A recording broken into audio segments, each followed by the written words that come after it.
Hello and welcome to the official Hayters Premier League Roundup Show. I'm your host, Aaron Goldstein, and today I'm joined by Lewis Bryon and Ayiasha Gulati as we break down a packed weekend of Premier League action. Over the years, football has changed pretty drastically. Sir Alex Ferguson famously once said to his team at halftime, "Lads, it's only Tottenham." And if Erik ten Hag used the same speech yesterday, let's just say it didn't work. I think we all made in togetherness this decision to stay together as an ownership, as a leadership group in the summer, and also we made the decision also from a clear review and what we have to improve as an organization, and how we want to construct the squad. And they're all decision making in togetherness, but we knew that it would take some time because how the window went, some players late in, like now Ugarte, we have to integrate him now. Also, we had to make some improvement in organization. We still have to do with some injuries, also from impact players, and I think we will get better there.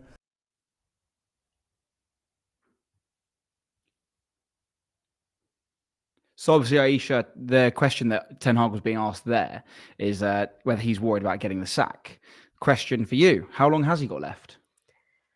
Oh gosh, I mean, firstly, it was an absolute shambles, and United were so poor, so horrendously bad. But it's just not that surprising anymore.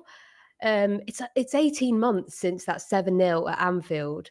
And at that point, it was, oh, give him time, give him time. And I don't think he's the problem. We've had manager on manager on manager, and nothing seems to be changing. And I don't know what the solution is. I really don't. It feels like it's not working with Ten Hag, and he's probably not the man for the job. But it's strange because we were going to get rid of him in that build up to the FA Cup final. And then all of a sudden we won the FA Cup final, which was amazing. You know, we beat City, really epic. And all of a sudden his job wasn't up for debate anymore because of that one moment. And yes, football is about moments, but the signs were there. It wasn't working. You know, that Coventry match was a clear sign that it wasn't working. And it was, oh yeah, well, we beat Man City in the FA Cup final, so let's extend his contract. So in answer to your question, how long has he got left? From the sounds of it, he's here till the end of the season. But yeah, I mean, I want to say get rid of him, but equally, I don't think bringing in a new manager is going to change things. He's not the problem. So, Lewis, I mean, it feels like we've had this conversation, not me and you personally, but the wider football world for the last 10 years. What is the problem with Man United? Can you stick a finger on it? I don't think you can stick a finger on it. I think it's a perfect storm of a few different things. But we normally associate players that go to United or United, with players going to them and their career maybe not going how it was at their previous club. And it seems like that's happening to managers now. I don't think Ten Hag is a bad manager. I think it wouldn't surprise me if the next club he goes to after United, he does really well. Like I said, I just think it's a perfect storm of immense scrutiny and eyeballs on the club. Any little slip up, they've got criticism. And then it just takes a couple players in the team for their attitudes not to be where it needs to be. And it seems to just spread with United. Again, probably through the eyeballs. So, yeah, it's a perfect storm. I agree. I don't think getting rid of the manager is going to change it. I think Ten Hag is actually a good manager. And, yeah, it's going to be a long fix, I think, for United. But what is that attitude problem? Because, you know, we've seen it on the pitch time and time again. And I think that Van der Ven run was just a perfect example of it. Rashford lost the ball. Okay, go for that. Go for that. It's 50-50. Go for it. Fine, you've not. Everyone else in the team needs to make up for that. And nobody did. It was so casual. It's almost like, oh, well, we're not going to concede from this. So, whose job is it? Whose job is it? Whose job is it? It's all of their jobs, right? It's really weird because I am a massive Mickey Van der Ven fan. I think he's absolutely fantastic. And if Real Madrid are looking for a new centre-back in the summer, they should avoid a William Saliba at all costs. Rubbish. And they should go for Van der Ven. Agreed. If Real Madrid, if you are watching, leave Saliba alone, go for Van der Ven. I genuinely think he's brilliant. But what is going on with that Man United defence? It's not like he's gone on a mazy run, messying in between and out of everybody. He's running a straight line. Marcus Rashford's, babied out of a 50-50. And then he's just put it on a plate for Brennan Johnson, who is smiling before he even gets the ball. He knows he's about to score. Man United just are nowhere near the levels required. It's tactical, mental incompetence from Man United. And it has been for so many years. And it was the same under Ole. It's really weird because Jose Mourinho says that one of his biggest achievements was taking Man United second with the tools he had. So it's manager after manager, vibe after vibe. It's not there. Something's not right. 100%. It's crazy. Man United made Spurs look like Man City. It's like... Which is a terrible thing to do. But yeah, it is that lack of desire, that lack of oomph. But that can't be Ten Hag's problem because, like you say, it's just burning through managers. These managers are coming here and killing their careers. Yeah, I think, like you said, it's obvious they're not. They don't look like a collective.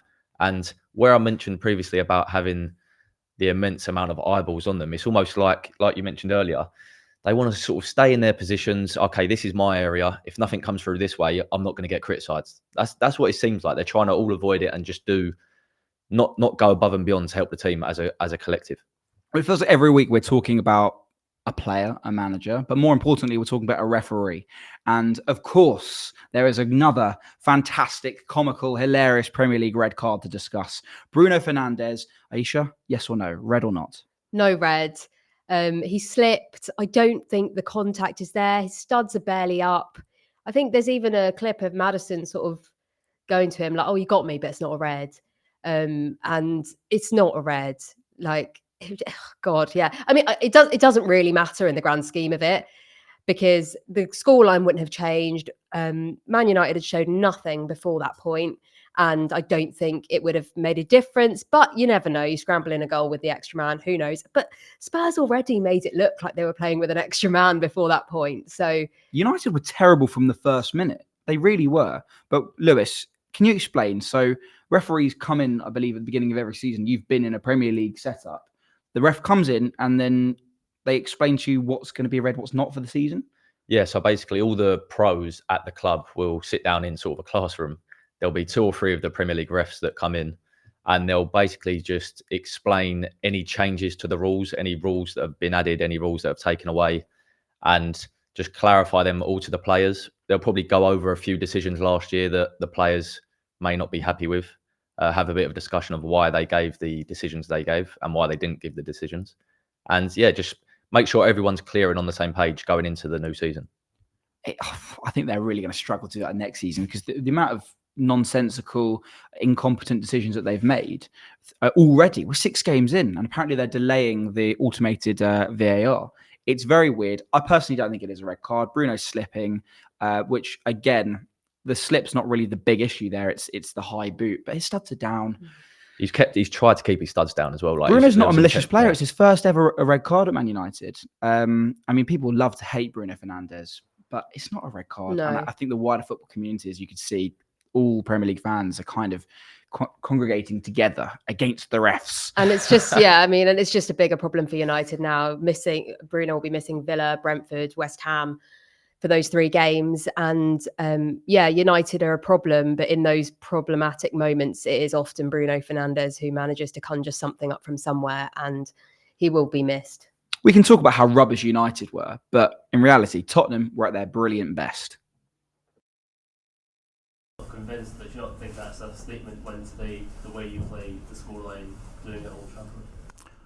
I've got no idea, mate. I'm befuddled by the whole process. So I guess people don't see what I see, which is fair enough. I mean, everyone's got their own sort of view on things. But like I said, I don't think there's been a game this year in the Premier League. I mean, if you've really watched us, and I suspect a lot of people don't watch, where we've been outplayed or we've, looked all at sea. It's just that we haven't sort of killed off games like we should have.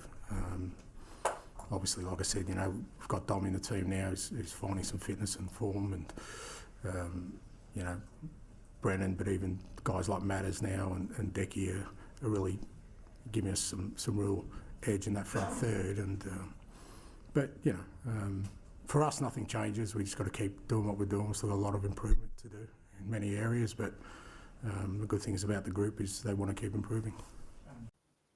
I believe when we heard from Eric Ten Hag a couple minutes ago, there was a bit of delay in the restart, so I should get a booking for that. But from this time round, and just talking, and just happy, giving his players nicknames, mate galore. Can Spurs finish in the top 4? Yeah, they definitely can. Will they? It's going to be tight. I'd probably say no, just because there's other teams around them looking very good. But they've shown that listen, they've got quality going forward. It's just the other way I'm concerned about. Yeah, I don't see why they can't finish in the top 4. I think that 4th spot's going to be between Spurs and Chelsea, and it's whoever sort of keeps it up. They've been showing some good signs of the free-flowing football. I think Ange just finally. We've been talking about managers and how long should you give them, etc. And I think Ange's identity is really flowing into this Tottenham team, and I think they look good. I know United were rubbish.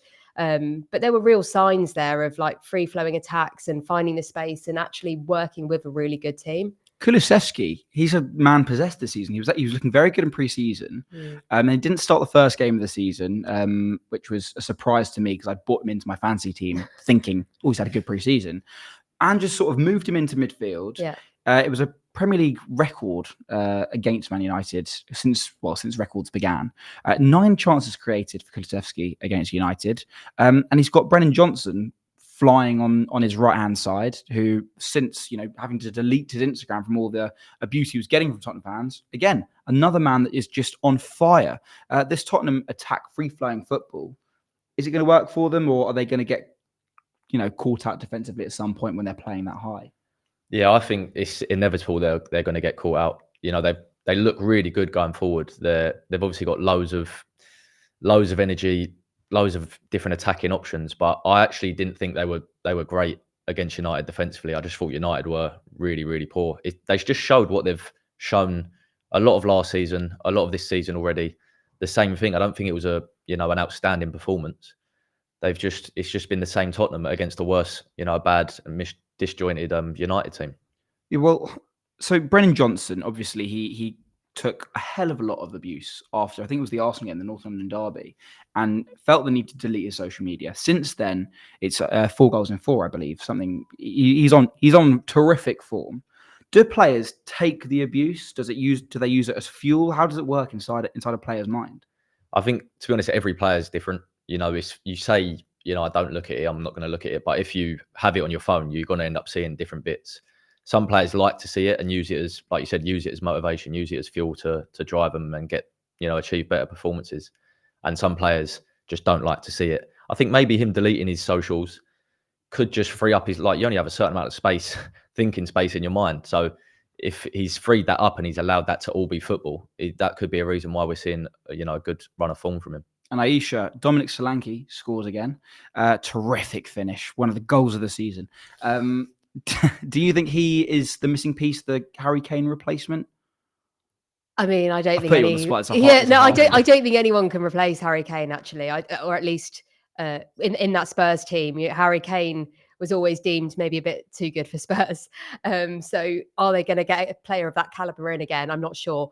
But Solanke maybe took a bit of time to warm up. He's got 2 and 2. He looked good, but I think we've got to just keep watching it because it was only Man United. We need to see that he's going to keep scoring consistently in the same way that Kane did when Spurs were really challenging and were looking really good. But it's definitely promising signs for Spurs. I thought Maddison and Kulusevski were brilliant. Johnson and Solanke. I just think that their attack's looking really good this season. But yeah, we'll keep an eye on their defence. I think Tottenham have a plethora of talent there. I think they really can challenge for the top 4. I think Andrew's right that they have a very high chance of winning a trophy this season. And football really does come full circle, doesn't it? Lads, it's only Man United. Liverpool lead the pack after a hard-fought away win at Wolves. They top the table. Can they win the title? Everybody is realistic enough. All the players have so much experience that they understand that in 6 games into the season doesn't give you a realistic view on the league table. That is more like in 19 games, then you can really feel, okay, where are we? But of course it helps if you get some good results, especially if you bring in a new manager and a new staff. and being a successor of such a successful one. And then, of course, everybody understands that if we would have lost 4 or 5 out of these first 6 fixtures, that life would have been a bit different than it is now.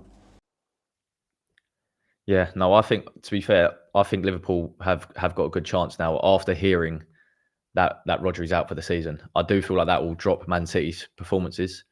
And Liverpool and Arsenal, there's not a lot in it. I think Arsenal probably are long-term a bit more, they've been a bit more consistent in all types of games. But I think Liverpool have got a real good chance now if City drop off as I expect them to.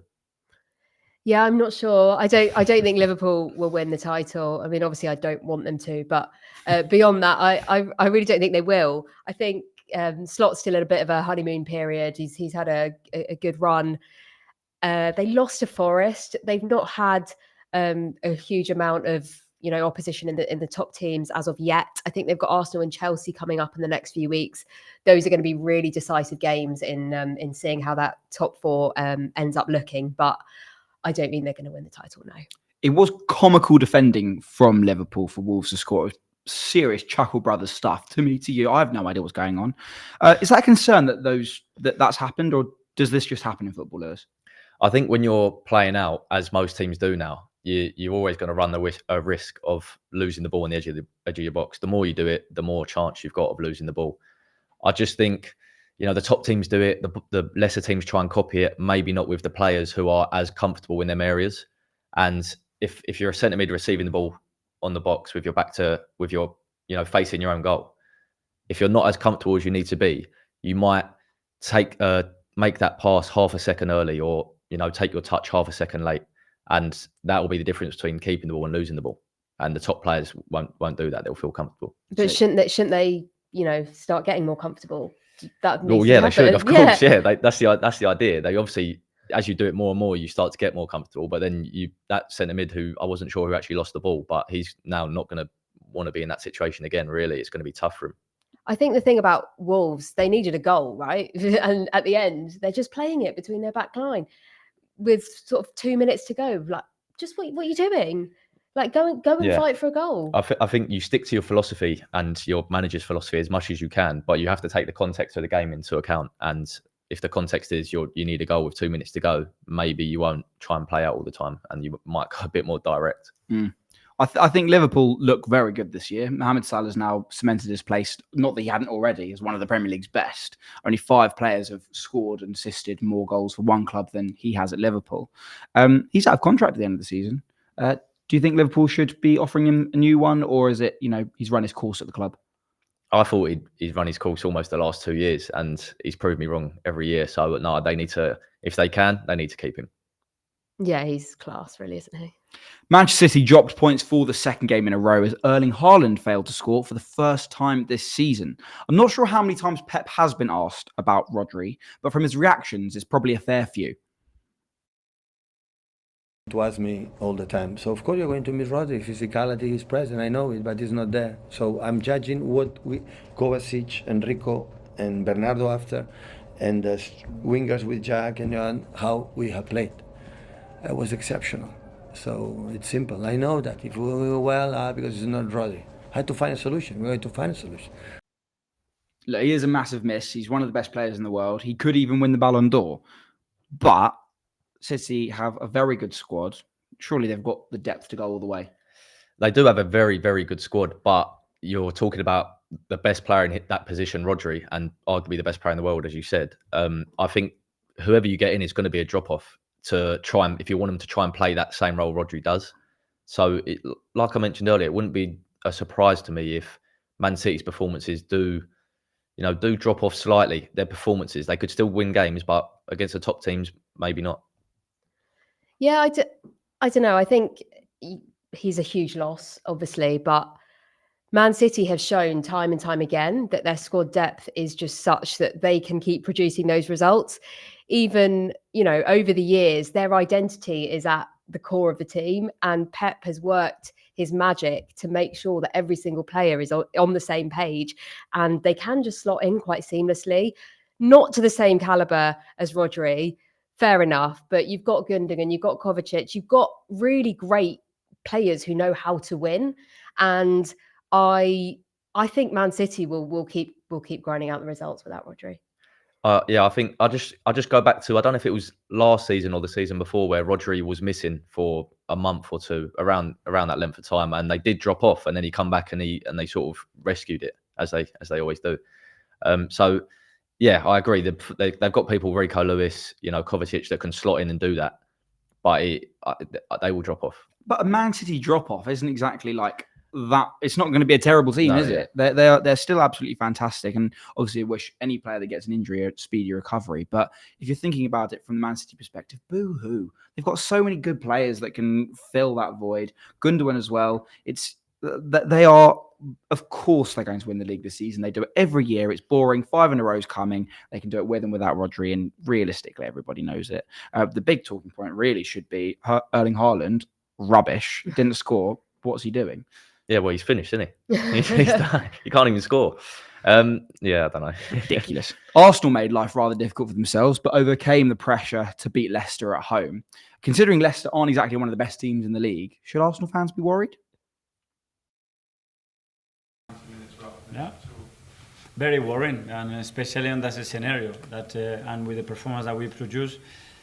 In theory, you should never get to this point, but this is football, and this is the beauty of it in relation to many other sports. And then we have to earn it in a different way, and we did it obviously with the unbelievable support of our supporters, that they were unbelievable again. So 1 week on from being labelled, the most boring team in football history, where they had their backs up against the wall against Manchester City, Arsenal had their most shots and most shots on target in a Premier League game since records began. But they did struggle. It took them till added time to not break the deadlock, but to go ahead again against Leicester. And they conceded 2 goals. This is the best defence perhaps in the league, and they've conceded twice to a Leicester team where you'd very much expect a clean sheet. Is that a worrying sign? I don't know if it's a worrying sign. For me, the first half, I mean, Leicester didn't get out their half, barely out their box. It was like a training session where, one team's attacking, one team's defending a low block. And I think that was probably the downfall at the start of the second half, because the players' mindset going in at half time, they would have just been thinking about, how can we break down this low block? How can we move the ball a bit quicker, find the gaps? It would have been no thought about defensive structure or anything like that. Second half starts, first ball goes direct in behind, and it catches Arsenal a bit cold, I think, and then that just changed the momentum of the game. So it was just a bit. They've learned from that, a bit of experience in that situation now. But is that not a huge error? You're 2 goals up. You don't really need to keep scoring. Why are you not going out and planning to defend? I agree and disagree with you there. You do need to keep scoring, because at the end of the day, things will come down to goal difference when you're up against Manchester City. But on the flip side, there's just a bit of arrogance in the Arsenal team where they think, oh, look, we're going to win. Yeah. It's all good. Yeah. It's not as simple as that. Yeah, I think, again, you've got to take the context as well. It's not like we were 2-0 up against a Man City, and then we're thinking, right, the level of their team, the level of their players, we all know they're at, we might have to, drop off a little bit. Leicester, I mean, Jamie Vardy barely touched the ball. He was getting, handled by Saliba whenever the ball come up to him, and it would just be straight back into Arsenal's attack. So, yeah, I think they just knew the game was there for the taking, but they just got caught cold. 17-year-old Ethan Nwaneri came on about the 85th minute, and Arsenal did go on to score 2. Literally, with Nwaneri's first few touches, he looked like he was going to score. Good save from the goalkeeper, who was absolutely unbelievable, by the way. The Leicester goalkeeper put in one of the performances of the season that we're likely to see, taking all the goalkeeping plaudits away from David Raya. Well played to him. Nwaneri, 17 years old. Martin Odegaard's out for a little bit longer. Should he get some more minutes? PSG come to London tomorrow. Yeah, more minutes, definitely. Try and build his minutes up as much as we can in both competitions, Premier League, Champions League. To start, I wouldn't yet. I think we're sort of adjusting well without Odegaard. We created sort of a box with Rice, Partey, Trossard and Havertz in midfield. So I like the way that's looking, and then he's always good to bring off the bench for now. And can we ask the question, away from Arsenal, are Chelsea fully back? Cole Palmer, once again, showcasing why he's one of the best in the league, with a first half hat-trick plus an extra for good measure. Yeah, for sure, when he scored 4 goals, but I just said to Cole, he scored 4, he could score 2-3 more. So it's good that he continued to be hungry, ambitious, and I know Cole from many years ago. I had him already one entire season with under 23 at City and then with the first team. The best thing he has is that in the way he is today as a boy, he was exactly in that way 3-4 years ago. So goals, assists, best player of the Premier League. This doesn't change the way he is. It's a simple guy, it's a humble guy, and this is, for him, for me, is the most important thing. How special is he though? It's top player. It's top player. And the important thing about the previous thing is that today in football, young player, they change very quick. They score one goal and they think that they are already, and Cole, he scored many goals, many assists. He's top player, but he never changed. And this is the most important thing. Palmer takes the plaudits. Of course he does. But should Maresca get any credit? Yeah, 100%. I mean, we love to praise the players when things are going well and criticise the managers when it's not going well. So you need to praise the managers sometimes when the team's playing well, when there's good standout individual performances. At the end of the day, it's his system that's set that up and allowed him to play that way. Since May, Chelsea have scored more and won more than any team in the league. Wow. So do you think they can keep it up, Ayiasha? Yeah, I think they can. I think Palmer has just, he's been showing signs of brilliance for a while. And I think this weekend, it felt like a real moment, that incredibly short hat trick and making it 4 goals. And it could have been more, disallowed goal off the post. He was just a man possessed. And he looks great. I think Sancho has also come into the side and looked really good. Maresca is doing a great job with these players. It feels like Chelsea have hit a real turning point and could really, really push on. And like I mentioned earlier, I do think it's between them and Spurs for that 4th spot. But who knows? Maybe they could get 3rd. You never know. And Palmer, the first player to score a Premier League quadruple in the first half. Only one player scored 4 goals in quicker time than that. Can you know who that was? Mane? No. Quickest Premier League hat-trick, Sadio Mane. Yeah. Jermaine Defoe against Wigan. Wow. He actually scored 5 that game. He's so often the answers to these sorts of things. Yeah. Cole Palmer, when will we get 5? Can Chelsea keep this up though? In the next 5 games, they've got to play Liverpool, Newcastle, Man United, and Arsenal. So are we going to see Chelsea drop off a little bit, Lewis? Yeah, I mean, I don't know why you put Man United in that list. Yeah, but yeah, they're not going to get maximum points from all them games. I think Arsenal, Liverpool, they'll drop at least some points in between them two. You're in agreement there? Yeah, I agree. I think they're not like this invincible side just yet, but they are definitely showing signs of brilliance. So Ayiasha, are there any comments coming through? There are indeed. So we have. Sorry, 1 second. Someone was worried about the body language of Arsenal players. It was worrying when Martinelli and Partey were laughing coming on at half time. So that's I fully agree with that. It's this little bit of like, we're Arsenal, we're better than everybody else, and the goals will come. It doesn't work like that. Yeah, and we had someone else say that Jose Mourinho was one of the best things that happened to Man United. So yeah, Jose genius, club is rotten, says Nee. So fair enough. Thank you, Nee. We've got Thuak Mate saying Chelsea will win the trophy this season. The trophy. The trophy. Does that mean? I assume that means the Premier League, although he's left it quite ambiguous. So it could be anything.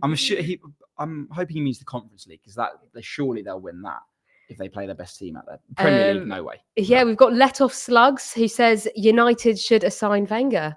So there you go. What? I just don't think it's the manager. It's not going to change, is it? Yeah, but even if it was the manager, you can't just go, oh, well, I know what to do. Arsene Wenger. No. I think Arsene Wenger's got better things to do. Everyone's got better things to do. He would never join Man United. But let's come back to comments a little bit later. That one's actually annoyed me. Arsene Wenger. Do you think he's got confused with Sir Alex? I don't think so. He genuinely means Arsene Wenger. Nonsense. Everton are out of the drop zone. They claim their first 3 points of the campaign. The result actually pushed Palace into the relegation zone themselves. And after such a promising end to last season, what's gone wrong this season? Yeah, I don't know. It is a tricky one. I've always said it's going to be a battle this season for Palace to do well. Every game will be a battle. They've lost, arguably their best player in Elise. And you could look at it and say they were doing so well when Glasner came in the back end of last season. The players and the club might half expect to carry over that form across to the new season. But there are a lot of teams in and around them that have made good signings, made good progress in the way they're playing. So it's not as simple as that, unfortunately. Glasner, he seemed to revitalise the place. Is it possible to lose the dressing room by losing a one player? Does it make that much of a difference?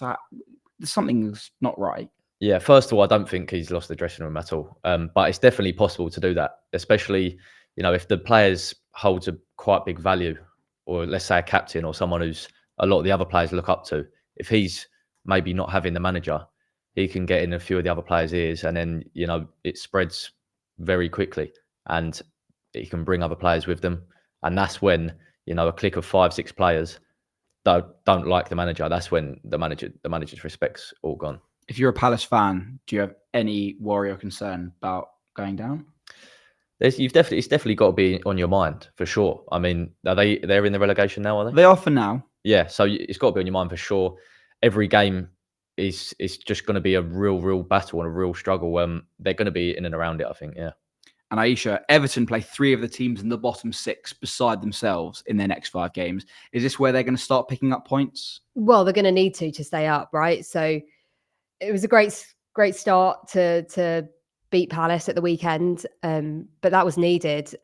These are the sort of games that it's going to come to at the end of the season when it's looking like who's going to be relegated. They're going to need to take some points. I think they've got Ipswich, Southampton coming up. But yeah, they're definitely going to need to start winning. But having said that, I don't think that they were actually the better side at the weekend. They got the result. And again, that's just signs of grabbing those points when you need them. Yeah.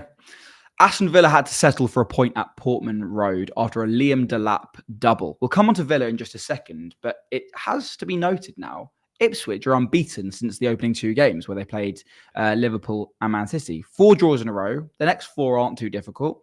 What have you thought of Ipswich? Yeah, I mean, the game on the weekend, I actually thought they defended really poorly. I thought it was comical at times. I wasn't impressed at all. So to hear that they've drawn their last 4, that surprised me. I thought they've got good options going forward. I really like the lap. I think he reminds me of a bit of a young Harry Kane. The way his movement, the timing, his finishing. But defensively, I do think there's alarm bells should be ringing if you're an Ipswich fan. The thing about Liam Delap as well is he's actually playing well week in, week out. We've had players in the past where they get labelled as the next Hurricane. Evan Ferguson comes to mind for me as the primary example of that. And then they've, done nothing really. Liam Delap every single week this season, I've been impressed with him. Ipswich, have they, shocked you a little bit with how decent they've been? Yeah, I think so. But I think any new team coming to the Premier League, we've spoken about this before, it's going to be really hard to compete. So they've got to find what it is that's going to keep them up, essentially. And they've managed to grind out these draws and in Delap find a really great goal scorer. And sometimes that is all it takes to stay up. And I hope they do it. Aston Villa have their first big test in the Champions League on Wednesday as they play Bayern Munich. How do you think they're going to fare against Europe's best? Against Bayern Munich, I think they will struggle. I always think the first year back into a Champions League, the teams never really tend to do well. It takes a couple to sort of adjust back to that level and the type of competition it is. So it wouldn't surprise me if they really struggle in that this year. Oh, it's a huge game, isn't it? It's what Villa fans have been waiting for so long. And it's really exciting that they get to test themselves against the best of Europe. But if you're drawing 2-2 with Ipswich at the weekend, it doesn't really give hope for a match against Bayern. But it'll be really interesting to see that they're gonna have been saving a lot in the bank for this match. So let's see. No, it's hardly an ideal preparation to not beat relegation. You'd like to call it fodder before you're playing one of the best teams around. And I'm excited to see how they fare. Everyone talks about Aston Villa and Unai Emery's, revitalised team. So, they come out of the blocks last year and they're going to take Europe by storm. I'm not so confident. I think they're going to get a real reality check on Wednesday night. Brentford, they've scored within the first minute for the 3rd game in a row. It's a Premier League record. Is it lucky or is it seriously well worked? Yeah, I don't think when it happens a few times, I don't think you can say it's lucky. I think some teams are just naturally in their style fast starters, and some teams have to sort of see themselves into games. I heard Ange say, I think it was Ange or Brennan Johnson say on the weekend that Tottenham are just really quick starters. They just don't need any time to sort of get going. And it's obviously the same for Brentford. And you take that over being a slow starter, won't you? Yeah. Well, West Ham have had a horrific start to the season. They've just got 1 win from 6, despite signing some of these top players. They've got a brand new, fantastic manager in Lopetegui. It feels like we're talking about this the whole time. Does each manager is a different scenario? How much time has he got to be given, Ayiasha? How long is a piece of string? Managers and being brought in, it's become a bit of a conveyor belt, I think. And if you look back historically, all the brilliant managers of the Premier League they've been at a club for a long time. And it feels harsh to just write them off immediately. But then equally, such is the Premier League these days with the money and all the rest of it, that fans want better. And I think that a manager needs a couple of seasons to actually get their identity embedded in the squad. Ange spoke about the 2-season phenomenon, and I don't think he's far off. I think that is a legitimate thing. I think give someone 2 seasons, or at least 1 full season if they've come in midway, and see what they can do. And finally, Nottingham Forest were beaten for the first time this season as Fulham left the City ground with all 3 points. Raul Jimenez is back scoring, and everybody loves to see it, except for probably Nottingham Forest fans. The player that he's really taken the place of is Rodrigo Muniz. So, Lewis, what's happened? Because he had that string of fantastic performances last season. He got a Premier League Player of the Month award, which is a very difficult thing to do. How does a player regain form or get themselves back in the team when someone's taken their place? Yeah, confidence is so easy to lose and so hard to gain. And I think the best thing you can do is just simplify everything. So instead of, worrying and almost moaning about why I'm playing bad, think objectively. So if you're a striker, why did I miss that shot? Was the touch too close to my body? Was it too far away? Is that what forced the shot wide? If that's the case, that's what you need to work on. And for me, it's really as simple as that. Just simplify the game to the basics. I'm going to ask you both a question here. The next England squad is going to be announced on Thursday. Are there any players that you think should be getting into Lee Carsley's squad? I will put it out there that Angel Gomez, fantastic player. All he's done this season, 1 assist. That's all he's got for Lille. The players that missed out in the last squad that I think could break in this time, Harvey Barnes, of course, 3 goals and an assist so far this season. He hasn't really started. Emile Smith-Rowe, Jadon Sancho, James Maddison. Would you like to see any of them in the next squad? I think James Maddison's got to be in there, definitely. He's proved it with his form, and that's not a new come of form. He's had that form previously for a long period of time. So, yeah, we know what he can do. I'd like to see him back in there. Yeah, I would put Maddison in as well. I'd also like to see Sancho back in as well and just see what he can do. I think it's a great opportunity. These matches, it's not against great opposition. And I think it's a really great opportunity for Carsley to play around a little bit and bring in some of these players who are in form rather than do what Gareth was doing previously, perhaps, and sticking with the players he knew. It's Greece and Finland up for England.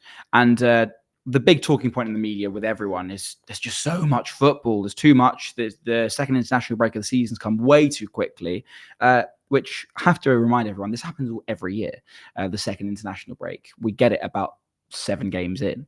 And one thing that Lewis and I were speaking off camera as well before, because you've obviously been in the professional football setup.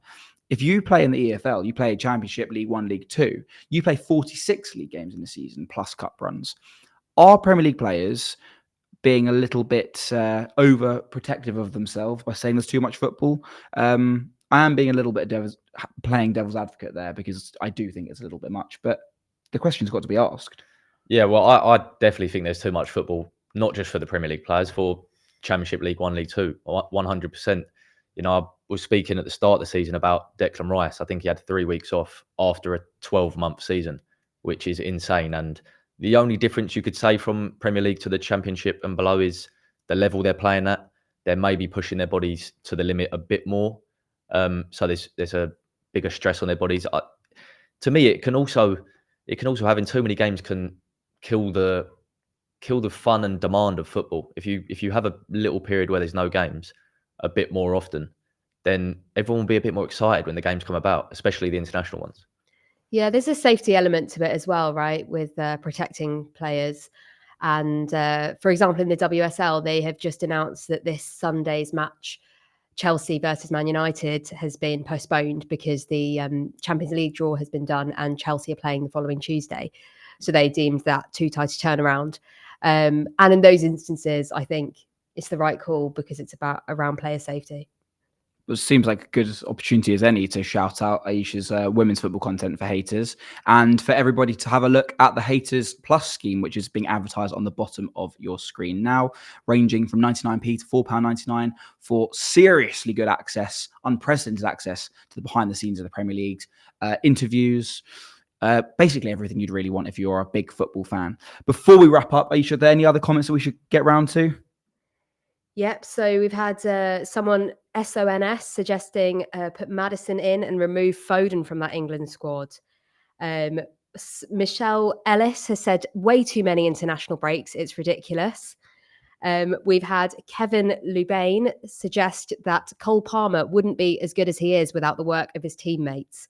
Another interesting opinion. We're talking about managers not getting the right plaudits. Maybe his team's not getting the right plaudits. I mean, I think obviously without your teammates, you can't just play on your own. I don't think it's like, oh, his teammates are the reason why he's producing this great form. It's obviously a big part him, but you do need your teammates as well, of course. Cole Palmer is just ridiculous. Of course, it's not a one-man show. It's not tennis, but Cole Palmer on his own is just unbelievable. That free kick in particular had my eyes like, I was just imagining my heart with my face like the eye heart emoji. How he hit the side netting from that angle is just unbelievable. I will say though, that free kick was 10 yards further forward than where the foul was. Watch it back. No comment, Premier League referees. Anyway, thank you for watching this week. We will see you next week before the international break resumes. Remember to check out the Hayters channel for all access on our membership scheme and, of course, the women's football channel too. We'll see you soon.